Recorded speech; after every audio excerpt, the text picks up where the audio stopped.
Hello बच्चों, आज हम डीसी जनरेटर के बारे में पढ़ेंगे। डीसी जनरेटर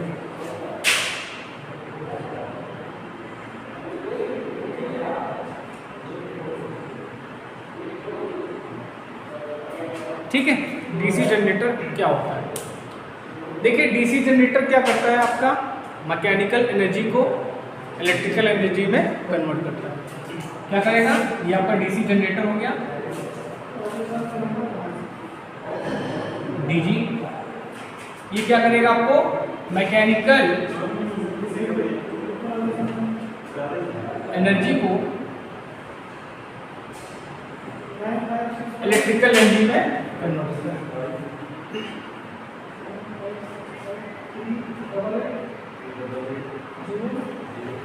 इलेक्ट्रिकल एनर्जी में कन्वर्ट करता है, ठीक।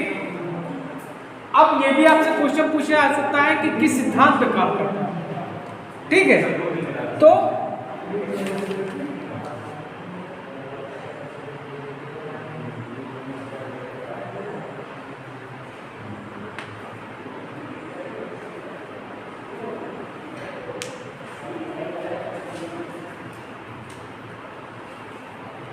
आपने फैराडे का इंडक्शन का नियम पढ़ा होगा, इलेक्ट्रोमैग्नेटिक इंडक्शन।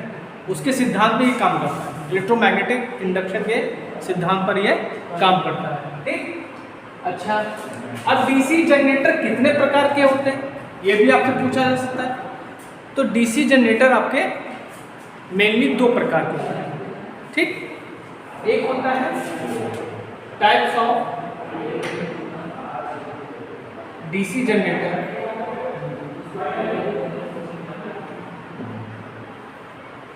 एक होता है सेपरेटली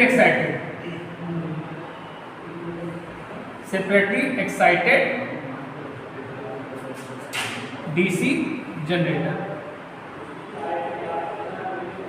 ठीक। और दूसरा क्या होता है? Self excited. क्या होता है दूसरा? Self excited. अब सेल्फ एक्साइटेड के भी तीन पार्ट हो जाते हैं।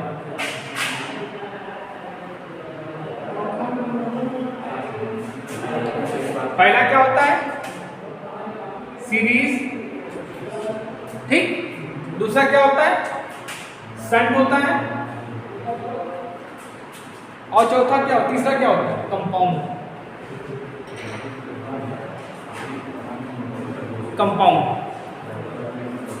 तो सेल्फ के भी आपके तीन पार्ट हो जाते हैं, और फर्दर आपके कंपाउंड के भी दो पार्ट हो जाते हैं।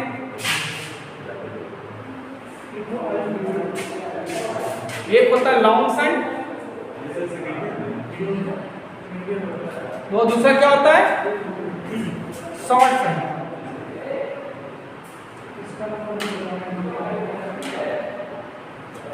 ठीक, इसको नोट कर लो।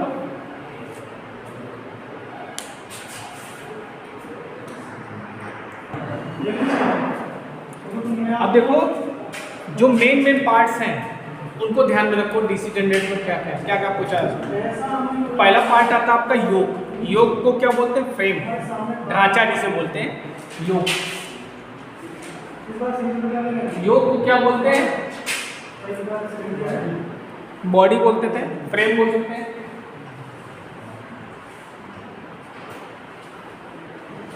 अब देखिए, मोस्टली इसमें से क्वेश्चन पूछा था कि फ्रेम किसका बना होता है। कोई भी मशीन हो, कोई फ्रेम हो, कोई मशीन है, उसका अगर फ्रेम पूछे तो हमेशा याद रखना कास्ट आयरन का बना होता है। छोटी मशीनों के लिए, छोटी मशीन के लिए क्या होता है? कास्ट आयरन का बना होता है। कास्ट आयरन को कौन सा लोहा बोलते हैं? ढलवा लोहा। क्यों ढलवा बोलते हैं ना प्रवीण सर? ढलवा लोहा होता है ना, ढलवा लोहा। और बड़ी मशीनों के लिए कास्ट स्टील। बड़ी मशीन के लिए, बड़ी मशीन के लिए कास्ट स्टील। अब इसका काम क्या होता है? ये क्या करेगा, मशीन को बाहरी आघातों से बचाता है, बाहरी आघातों से बचाता है सॉरी। और क्या करता है, मशीन के जितने भी पार्ट्स होंगे सबको धारण करेगा। इसके दो काम होते हैं, क्या करेगा, तीन काम होते हैं। ये क्या करेगा, बाहरी आघातों से बचाता है, बाहरी आघातों से बचाता है। दूसरा क्या करेगा, सभी पार्ट्स को धारण करता है। ठीक है, सभी पार्ट्स को धारण करता है। और क्या काम करेगा, चुंबकीय फ्लक्स को पाथ प्रदान करेगा, चुंबकीय फ्लक्स को पाथ प्रदान करता है, फ्लक्स को पाथ प्रदान करता है।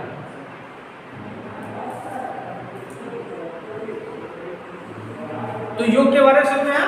योग क्या है, मशीन का जो बाहरी ढांचा होता है, ठीक, वो क्या कहलाता है, योग कहलाता है। ठीक, या फ्रेम कह सकते हैं। ये किसका बना होता है, छोटी मशीनों में कॉस्ट आयरन का बना होता है, बड़ी मशीनों में कॉस्ट स्टील का। इसका काम क्या है, बाहरी आघातों से मशीन को बचाएगा और सभी पार्ट्स को धारण करेगा। और कह सकते हो कि धूल मिट्टी ये सब कण है उनसे भी क्या करेगा, बचाएगा और फ्लक्स को पास प्रदान करता है। ठीक, अब उसके बाद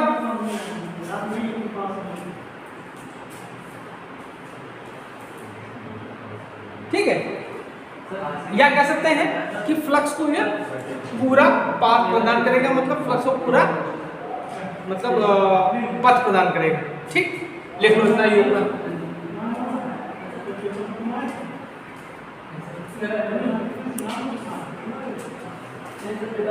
अंकित मैं मेन पार्ट्स बता रहा हूँ जिनसे क्वेश्चन पूछे जाते हैं। एक एक चीज मैं क्विक रिवीजन करवा रहा हूँ, ये नहीं होगा, एक एक मैं पॉइंट बताऊंगा। ठीक,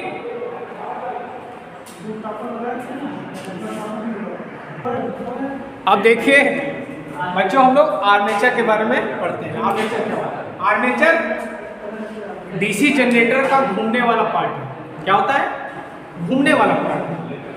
ठीक, ये क्या है, ये बेलनाकार होता है। क्या होता है, आकार में क्या होता है, बेलनाकार होता है आर्मेचर। क्या होता है, बेलनाकार होता है। ठीक, अच्छा, अब ये भी पता क्या होता है, इसका निर्माण क्या होता है, पत्तियों से बनता है। ठीक है, इसका निर्माण क्या होता है, ठीक ठीक, इसका क्या होता है, पत्तियों से इसका बनाया जाता है। ठीक, पत्तियां किसकी होती है, सिलिकॉन स्टील की होती है। ठीक, किसका बना होता है, ये सिलिकॉन स्टील का। क्वेश्चन आपसे पूछ लेगा कि आर्मेचर किसका बना होता है, तो क्या याद रखोगे, सिलिकॉन स्टील का बना होता है। अब जो मैंने पत्तियां बताई हैं उनकी थिकनेस कितनी होती है, मोटाई क्या होती है, ये भी पूछ सकता है आपसे, पूछता ही है। ठीक, तो उनकी क्या होती है, 0.35 mm से 0.53 mm। अब हम लोग सिलिकॉन स्टील का ही यूज क्यों करते हैं, कुछ और चीज का क्यों नहीं करते हैं, क्यों, क्योंकि इससे क्या होंगे, लेस हिस्टोलिसिस लॉसेस होंगे। क्या होंगे, लेस हिस्टोलिसिस लॉस, मतलब सैथिल हानियां से क्या होंगी, कम होती हैं। इसी के हम लोग सिलिकॉन स्टील का प्रयोग करते हैं। अच्छा, अब इनको लैमिनेट भी करते हैं। लैमिनेट क्यों करते हैं, भंवर धारा हानियों को कम करने के लिए। ठीक, भंवर धारा हानियों को कम करने के लिए क्या करते हैं, लैमिनेट करते हैं, यहाँ थोड़ा सा हल्का सा स्पेस छोड़ देते हैं। ठीक, भंवर धारा हानियों को कम करने के लिए के लिए लैमिनेट करते हैं। क्या करते हैं? लैमिनेट करते हैं। लैमिनेट किससे करते हैं? वार्निश से। किससे? वार्निश। ठीक, लिख लो इतना आर्मेचर के बारे में।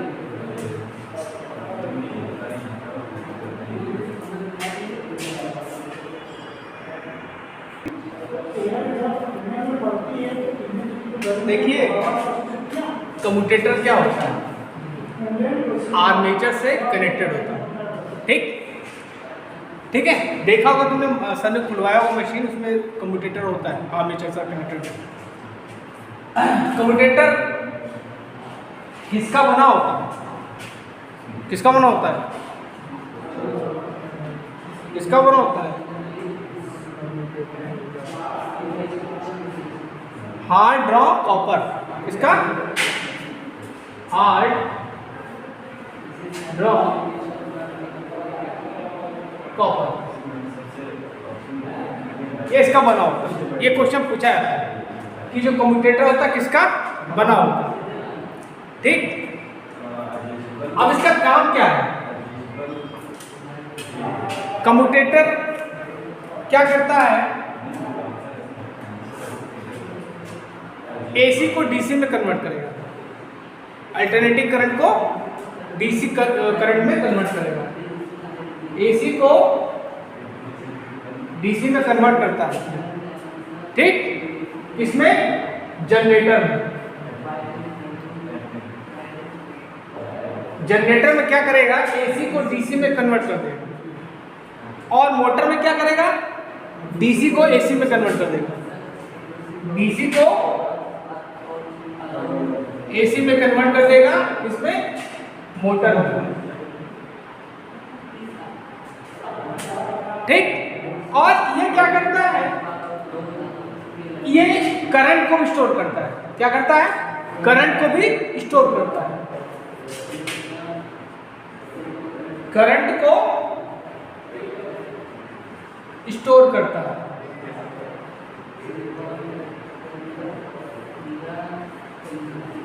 और क्या करेगा? इस धारा को, सुनो, इस जो धारा को स्टोर करेगा उसको क्या करेगा? कार्बन ब्रश, इसके साथ कनेक्टेड होते हैं कार्बन ब्रश। ठीक, उन कार्बन ब्रश के द्वारा इस करंट को क्या करेगा? बाहरी सर्किट में पहुंचा देगा। ठीक, अब क्वेश्चन ये भी पूछा जाता है, जो ब्रश यूज होते हैं, कई बार क्वेश्चन पूछा भी गया है, डीसी मशीन में जो ब्रश यूज होते हैं वो किसके बने होते हैं? ठीक, मैंने भी पूछा है, तो किसके बने होते हैं? कार्बन और ग्रेफाइट। इसके ब्रश किसके बने होते हैं? ब्रश जो बने होते हैं किसके? कार्बन और ग्रेफाइट। कार्बन और ग्रेफाइट के बने होते हैं। इसका काम क्या है? ये क्या करेगा? बाहरी सर्किट्स को करंट प्रोवाइड करता है। क्या काम समझ लो? बाहरी सर्किट्स को धारा प्रदान करती है।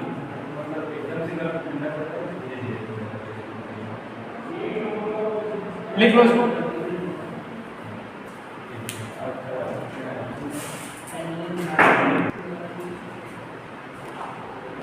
देखो, हमेशा याद रखना कि जो आपका आर्मेचर होता है उसमें जो ईएमएफ होता है वो हमेशा एसी उत्पन्न होता है। क्या होता है? हमेशा, ये क्वेश्चन में पूछा गया है कि जो आपका आर्मेचर होता है उसमें जो ईएमएफ उत्पन्न होता है, लिख लो कहीं, वो क्या होता है? हमेशा एसी होता है। ठीक, और उसी को कन्वर्ट कर देता है आपका कम्यूटेटर। ठीक, ओके। अब हम बात करेंगे जो आपका आर्मेचर में ईएमएफ इंड्यूस होता है उसकी वैल्यू क्या होती है। ये क्वेश्चन पूछा गया है, आपके एग्जाम में भी आएगा, कह देगा कि ईएमएफ का फॉर्मूला क्या है। ठीक, तो ईएमएफ इन डीसी जनरेटर। शायद 99 में क्वेश्चन में ऑप्शन गलत दिया, शायद अपडेट हो गया, आप सही दे दिया। हाँ, अपडेट हुआ है, देखा था। ये होता है E is equal to 5 ZPN 60/8। ठीक, यहां पे कौन क्या है? E आपका EMF हो गया, F क्या हो गया? आपका फ्लक्स हो गया। ठीक, P क्या है? Number of poles. N क्या है आपका? स्पीड है। और क्या है आपका?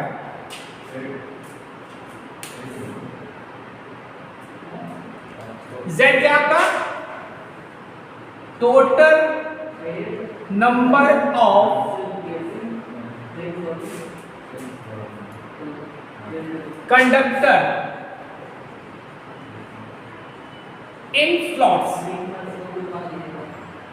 आर्मेचर में स्लॉट्स होते कटे नहीं होते, उसमें जितने भी कंडक्टर होंगे उनकी संख्या को Z बोलते हैं। ठीक, और आपका A क्या है?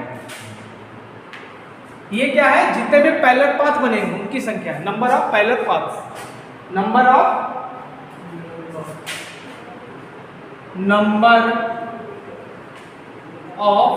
Path, number of parallel path. ठीक, अच्छा, ये तो अब देखो बाइंडिंग दो होती है, एक होती लैप बाइंडिंग, एक होती है वेव बाइंडिंग। लैप बाइंडिंग क्या होता है ये भी जान लो। लैप बाइंडिंग में करंट की वैल्यू ज्यादा होती है। ठीक, लैप बाइंडिंग में मैं ये भी बता दे रहा हूं, ये क्वेश्चन पूछा गया है। लैप बाइंडिंग में क्या होगा? हाई करंट,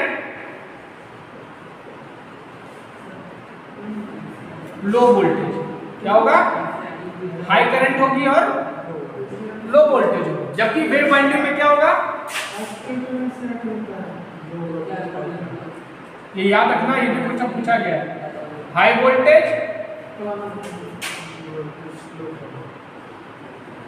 लो करंट।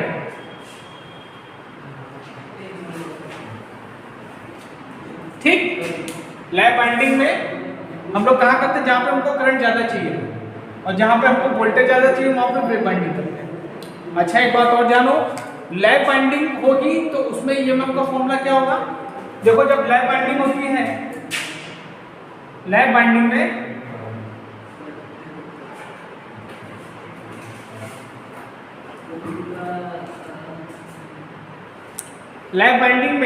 क्या होता है?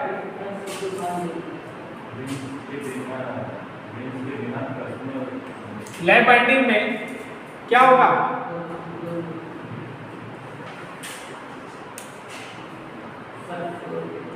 लैप बाइंडिंग में जो आपका A होता है वो P के बराबर होता है। A जो होता है आपका P के बराबर होता है। तो यहाँ पर रख दोगे तो E is equal to 5ZPN 60/8। तो जब यहाँ पर रख दोगे तो A और P कैंसिल हो जाएगा। तो लैप बाइंडिंग में ईएमएफ का फॉर्मूला क्या रहेगा आपका? 5ZN/60। ये आपका लैप बाइंडिंग में फॉर्मूला हो गया ईएमएफ का। ठीक है, और अगर हम वेव बाइंडिंग की बात करें, वेव बाइंडिंग में क्या होगा? ईएमएफ का फॉर्मूला ये होगा E इज इक्वल टू, इसमें क्या होता है? A बराबर 2 हो जाता है। A बराबर 2 हो जाता है। तो यहाँ पे क्या हो जाएगा? 5ZPN 120। ये आपका लैप बाइंडिंग में, वेव बाइंडिंग में क्या होगा? ये फॉर्मूला होगा ईएमएफ का। इतना नोट कर लो, बहुत इंपॉर्टेंट चीज है।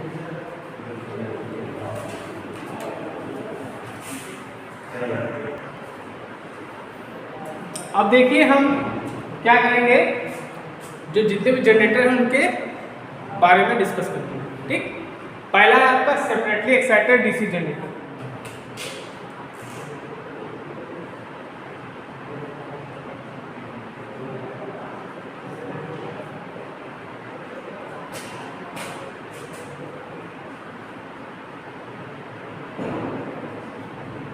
Separately excited DC generator.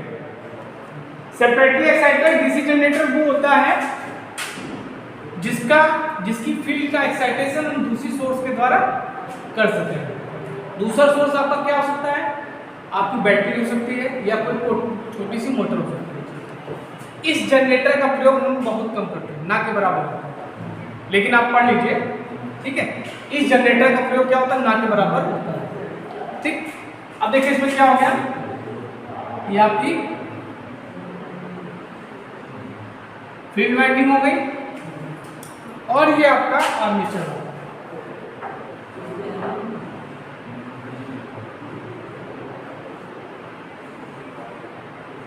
और यहां पे हमने लोड कनेक्ट कर दिया, ये प्लस हो गया, ये कार्बन प्लस हो गया, प्लस माइनस, ये आपका ईएमएफ हो गया, ठीक। और यहां पे हमने एक्साइटेशन कर दिया किसी दूसरी सप्लाई मोटर के द्वारा या आपकी बैटरी हो, ठीक है, टरबाइन के द्वारा किसी के द्वारा। ये आपका क्या हो गया, आरएफ हो गया। और इसका जो आर्मेचर, इसका जो आरए होता है वो क्या होता है, आर्मेचर का इंटरनल रेजिस्टेंस होता है, ठीक। और यहाँ पे ये आपका लोड हो गया, ये आपकी करंट मिलेगी, आपको लोड करंट यहाँ पे मिलेगी, ठीक। तो इसमें जो आपका ये वोल्टेज होगा वो क्या होगा, इसमें करंट फ्लो होगी IF, ठीक।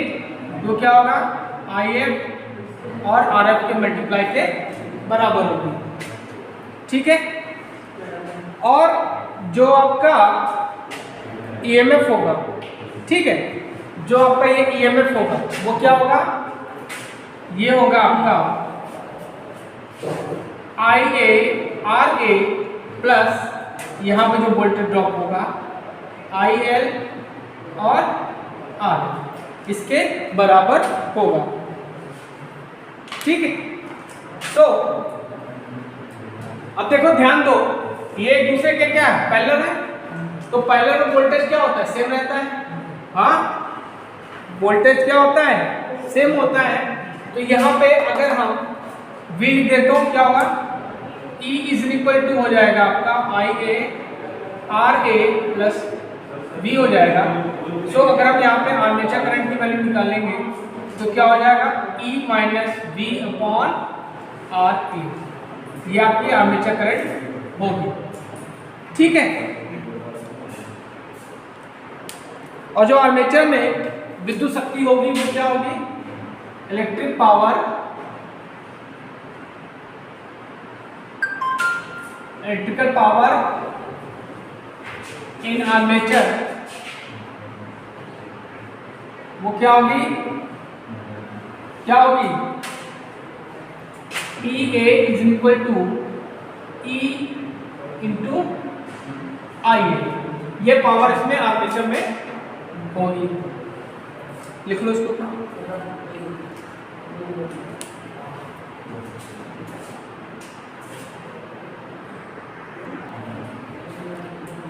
अब देखो हम बात करेंगे डीसी शंट जनरेटर।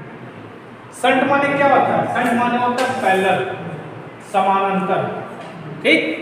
इसमें क्या होगा, जो आपकी फील्ड वाइंडिंग होगी, ये आपकी फील्ड वाइंडिंग है,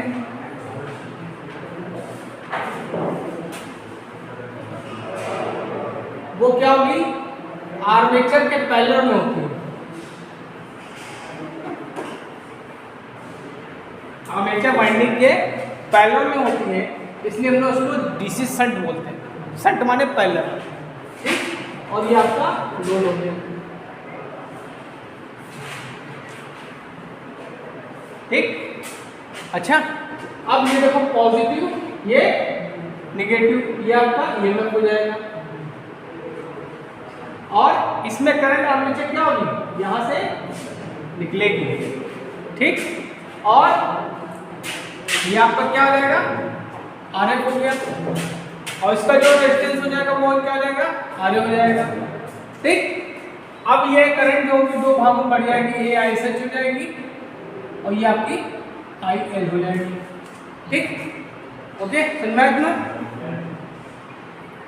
अच्छा, अब जो डीसी शंट होता है, ये तो मैंने बता दिया शंट क्या होता है।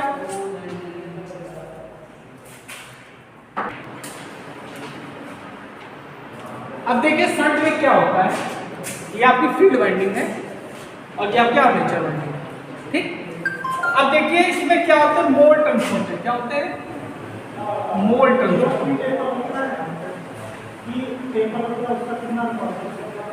इसमें क्या होते हैं? मोल टर्न्स होते हैं और थिन वायर यूज होता है, पतला वायर। ये भी क्वेश्चन पूछा जाता है कि जो आपकी शंट मोटर होती है उसमें जो फील्ड वाइंडिंग होती है उसके टर्न्स क्या होते हैं, ज्यादा होता है कि कम होता है? तो हमेशा याद रखना इसमें टर्न्स ज्यादा होंगे और पतले तारों का प्रयोग किया जाता है। ठीक, अच्छा, अब इसमें क्या होगा, ये जो आर्मेचर करंट होगी, यहाँ लोड मिल गया, इसको दो भागों में डिवाइड हो जाएगा। दो भागों में आर्मेचर करंट आपकी क्या हो जाएगी, डिवाइड हो जाएगी। तो ये आर्मेचर करंट दो भाग में डिवाइड होगी, मतलब आई ए इज इक्वल टू क्या हो जाएगा, I S H plus I L. ठीक, अच्छा,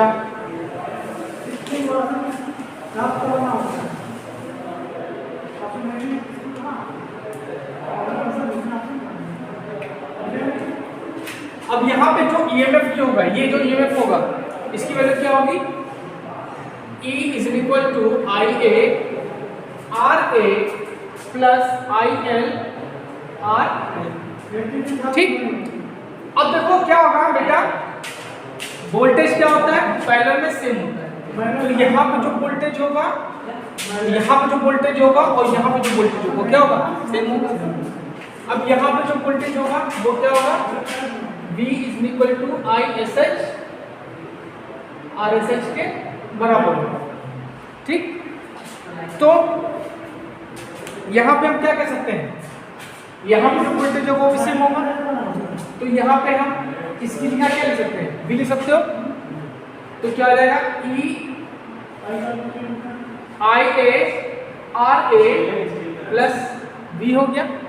तो यहाँ से अगर आप आर्मेचर करंट की वैल्यू निकालें तो क्या होगा, आई ए इक्वल टू क्या होगा, E minus V upon R A होगा। ठीक, और यहाँ पे अगर हम आई एस एच की वैल्यू निकालेंगे क्या हो जाएगा, V upon R S H होगा, V upon R S H हो जाएगा। ठीक है,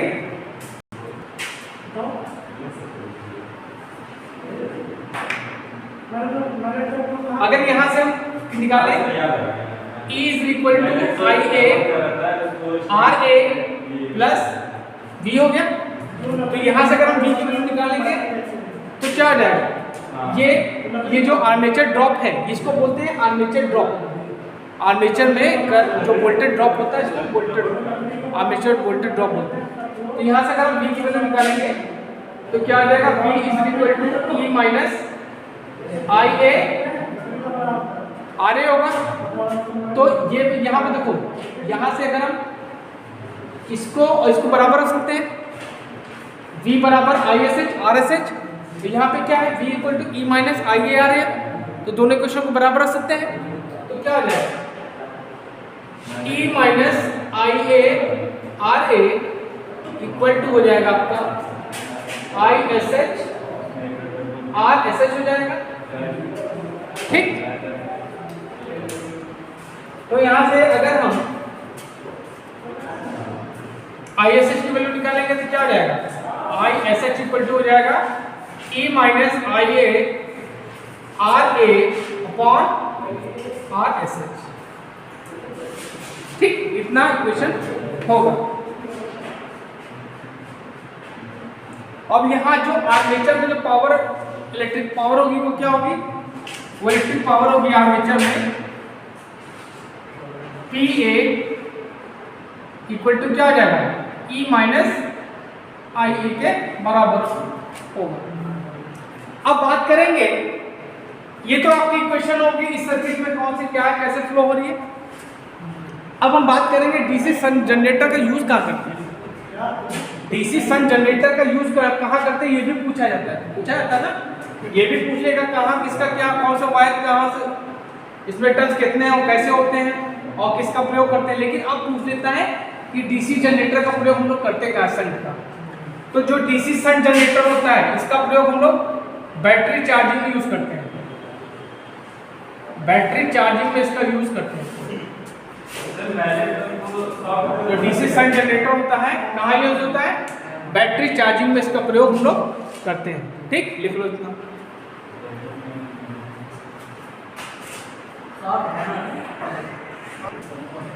अब देखिए हम बात करेंगे सीरीज जनरेटर की। सीरीज जनरेटर बहुत खतरनाक जनरेटर है ये, इसको लोड के बिना नहीं चलाना चाहिए। ठीक है, अच्छा देखो जो हमने तुमको बताया है कि जो शंट जनरेटर है उसमें जो आपको वोल्टेज मिलेगा वो क्या होगा, फिक्स होगा, उस पर लोड का डिपेंड है, उस पर लोड का इफेक्ट ज़्यादा नहीं पड़ता, लेकिन इस पर पड़ता है। ठीक, इस जनरेटर को बिना लोड के नहीं चलाना चाहिए। ठीक, अब देखो डीसी सीरीज जनरेटर मतलब इसमें जो आपकी फील्ड वाइंडिंग होगी उसके सीरीज में आर्मेचर वाइंडिंग होगी, या कह सकते हो आर्मेचर वाइंडिंग के सीरीज में हम लोग फील्ड वाइंडिंग कनेक्ट करते हैं। ठीक है, तो ये आपका क्या हो गया,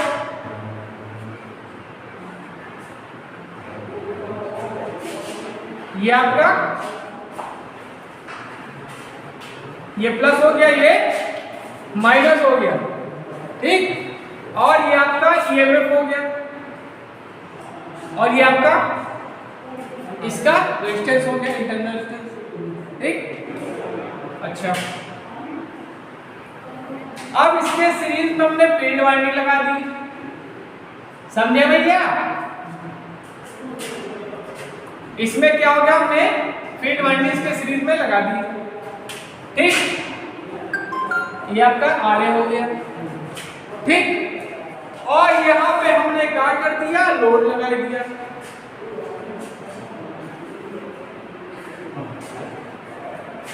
क्या कर दिया, लोड लगा दिया। अब मुद्दा ये है कि इसमें टर्न्स क्या होंगे, कम होंगे। टर्न्स क्या होंगे, इसमें क्या होते हैं, लेस टर्न होते हैं। क्या होते हैं, लेस टर्न होते हैं। और मोटे तारों का प्रयोग करते हैं, किसके, मोटे तारों का प्रयोग करते हैं, मोटे तारों का प्रयोग इसमें हम लोग करते हैं।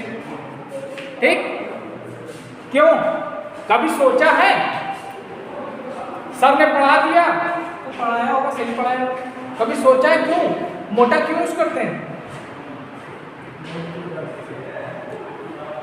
देखो फर्स्ट ईयर में हमने पढ़ाया था प्रतिरोधों के नियम, उसमें क्या कहा था कि जो प्रतिरोध होता है क्रॉस सेक्शन एरिया के उल्टा होता है। क्रॉस सेक्शन एरिया ज्यादा होगा तो प्रतिरोध कम होगा, जब प्रतिरोध कम होगा तो करंट की वैल्यू ज्यादा होगी। इसीलिए क्या करते हैं, इसके टर्न्स को कम कर देते हैं और मोटे तारों का प्रयोग करते हैं। समझ में आया? ठीक, अब यहां पे जो आर्मेचर करंट होगी वही यहां पे फील्ड करंट होगी। ठीक, तो यहां पे इसको बोलते हैं ISE, मतलब सीरीज में कनेक्ट है। ISE मतलब सीरीज में कनेक्ट है, वहां पे ISE मतलब शंट, यहाँ पे ISE मतलब सीरीज में कनेक्ट है। तो यहाँ पे जो आर्मेचर करंट होगी वही आपकी फील्ड करंट होगी, वही आपकी लोड करंट होगी। तो कह सकते हैं कि आर्मेचर करंट बराबर ISE बराबर IL होगा। ठीक, अब यहां पे देखो 3 वोल्टेज ड्रॉप हो जाएंगे। ये जो आपका EMF होगा किसके बराबर होगा, इस आर्मेचर में जो वोल्टेज ड्रॉप होगा, यहाँ पे जो ड्रॉप होगा और यहाँ पे जो वोल्टेज ड्रॉप होगा। ठीक, तो कहेंगे कि E इज इक्वल टू यहाँ पे IA RA प्लस यहाँ पे ISE RSE प्लस और यहाँ पे जो वोल्टेज होगा या कह सकते हैं आर एल हो गया। ठीक, सो अगर हम यहाँ पे अब यहाँ पे क्या कर देंगे, ये हो गया। बाकी अगर हम यहाँ पे क्या करते हैं, E is equal to I A R A plus I S E R S E plus यहाँ पे B हो जाएगा। तो यहाँ पे अब हम क्या करें, आर्मेचर करंट फील्ड करंट के बराबर है, तो हम यहाँ क्या कर सकते हैं, E यहाँ पे अगर हम आई ए कॉमन ले लें तो क्या हो जाएगा, R A plus R S E हो जाएगा। क्यों, क्योंकि हमने कॉमन ले लिया क्योंकि दोनों करंट बराबर है। माइनस प्लस B हो जाएगा। तो अगर हम आर्मेचर करंट की वैल्यू निकालें तो क्या हो जाएगा, E minus B upon R A plus R S E हो जाएगा। ये आपकी आर्मेचर करंट की वैल्यू हो जाएगी। ठीक है, अब बात करते हैं इस जनरेटर का प्रयोग हम लोग कहाँ करते हैं। ठीक है, तो इसका प्रयोग as a line booster use करते हैं। कैसा, एज अ बूस्टर यूज करते हैं।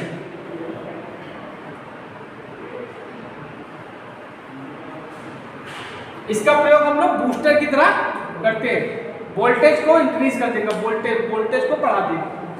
ठीक है, अब नेक्स्ट लेक्चर में तुमको हम कंपाउंड्स के बारे में बताएंगे।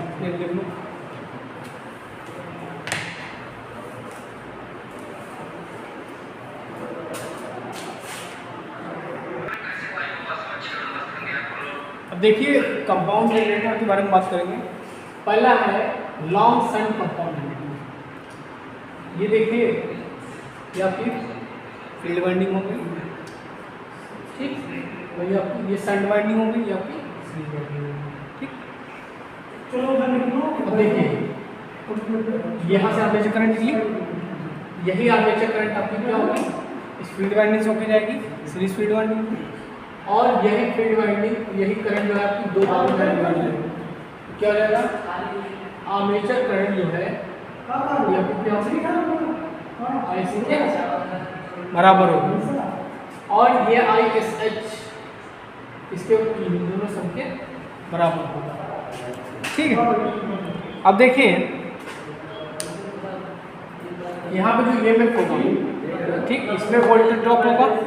ठीक, इसमें वोल्टेज ड्रॉप हो और यहाँ पे जो वोल्टेज होगा। ठीक, इट मींस क्या हो जाएगा, आगे हो जाएगा प्लस में ड्रॉप RSC प्लस यहाँ पे ILRL। ठीक है, इसके बराबर होगा।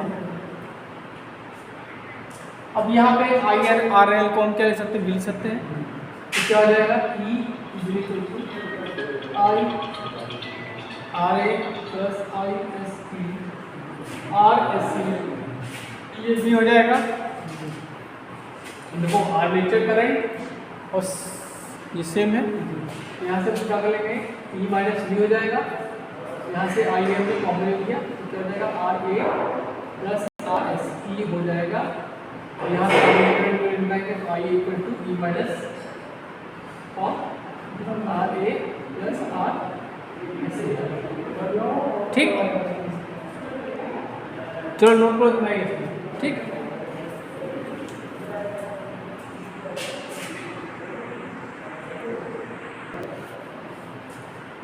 अब देखो ये शॉर्ट शंट कंपाउंड जनरेटर है,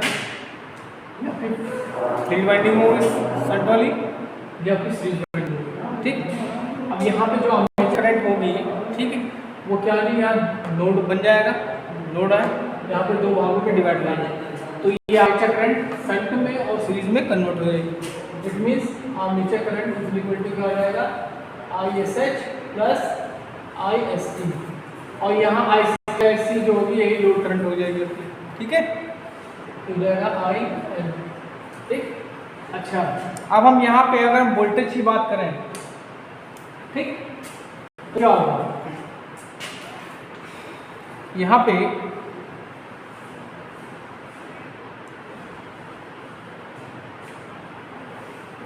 इसमें वोल्टेज ड्रॉप, इसमें वोल्टेज, यहाँ पे जो वोल्टेज ड्रॉप, यहाँ पे लोड के थ्रू वोल्टेज ड्रॉप। ठीक, तो ये ई क्या होगा, ये होगा इसमें आर्मेचर में जो वोल्टेज ड्रॉप होगा प्लस इसमें जो वोल्टेज ड्रॉप होगा और प्लस यहाँ लोड पे वोल्टेज ड्रॉप।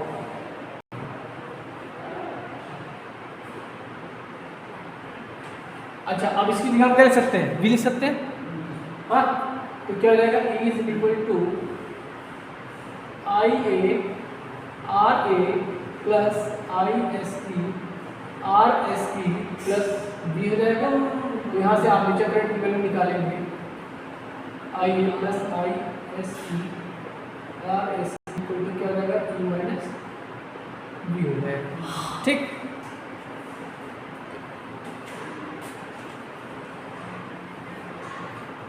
तो अगर हम यहाँ से इस इक्वेशन से हम आर्मेचर करंट की वैल्यू निकाल सकते हैं। ठीक, तो आज मैंने आपको शॉर्ट सर्किट कंपाउंड जनरेटर के बारे में भी बता दिया। नेक्स्ट लेक्चर में मैं आपको क्या बताऊंगा, आर्मेचर रिएक्शन क्या होती है, ठीक, डीमैग्नेटाइज क्रॉस मैग्नेटाइज के बारे में बताऊंगा और इससे रिलेटेड कैरेक्टरिस्टिक्स क्या होते हैं वो बताऊंगा। ठीक, और ये पूरा वीडियो जो है जो मैंने पढ़ाया पूरा कर लें और यूट्यूब पे मैं डाल दूँगा, आपको देख लीजिए। ठीक है।